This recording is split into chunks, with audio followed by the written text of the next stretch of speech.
বিসমিল্লাহির রহমানির রহিম।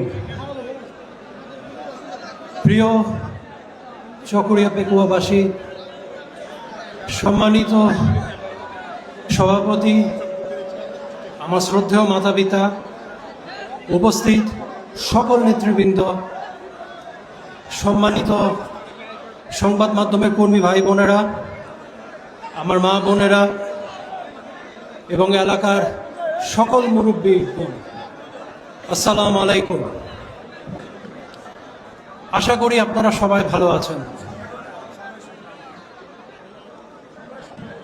বিগত অনেক বছর আপনারা দেখে এসেছেন যে আমাদের সকলের অভিজ্ঞতা অনুভূতি কি। আমি সর্বপ্রথম আপনাদের সবার কাছে কৃতজ্ঞতা প্রকাশ করতে চাই। সুখে দুঃখে আপনারা সব সময় আমাদের পাশে ছিলেন। এই জন্য আমি আজীবন, শুধু আপনাদের প্রতি না, পুরো কক্সবাজারবাসীদের প্রতি আজীবন কৃতজ্ঞ থাকব।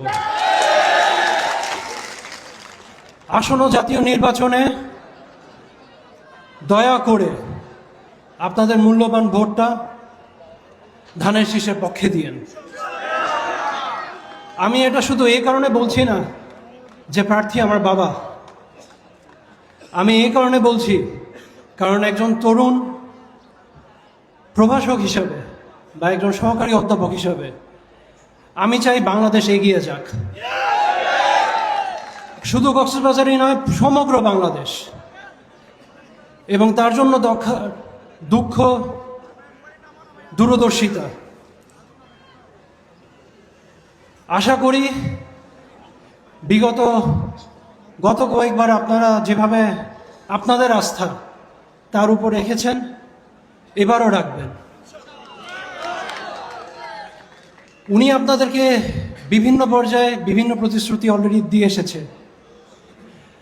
আমি সেগুলো নিয়ে বেশি কিছু বলতে চাই না, কিন্তু একজন সন্তান হিসাবে এবং এই এলাকার সন্তান হিসাবে আমি একটা অনুরোধ তার কাছে অবশ্যই করব। আমি বিগত কয়েক বছর ধরে শিক্ষকতার সাথে জড়িত। এটি সুনামধন্য প্রাইভেট বিশ্ববিদ্যালয়তে আমি প্রায় 6-7 বছর ধরে পড়িয়ে আসছি। তাই আমি জানি যে বিশেষ করে তরুণ প্রজন্ম তারা কি চায়, তাদের কি প্রত্যাশা। উনি আপনাদেরকে যতগুলো প্রতিশ্রুতি দিয়েছেন, আমি আশাবাদী সে সবগুলো পূরণ করবে।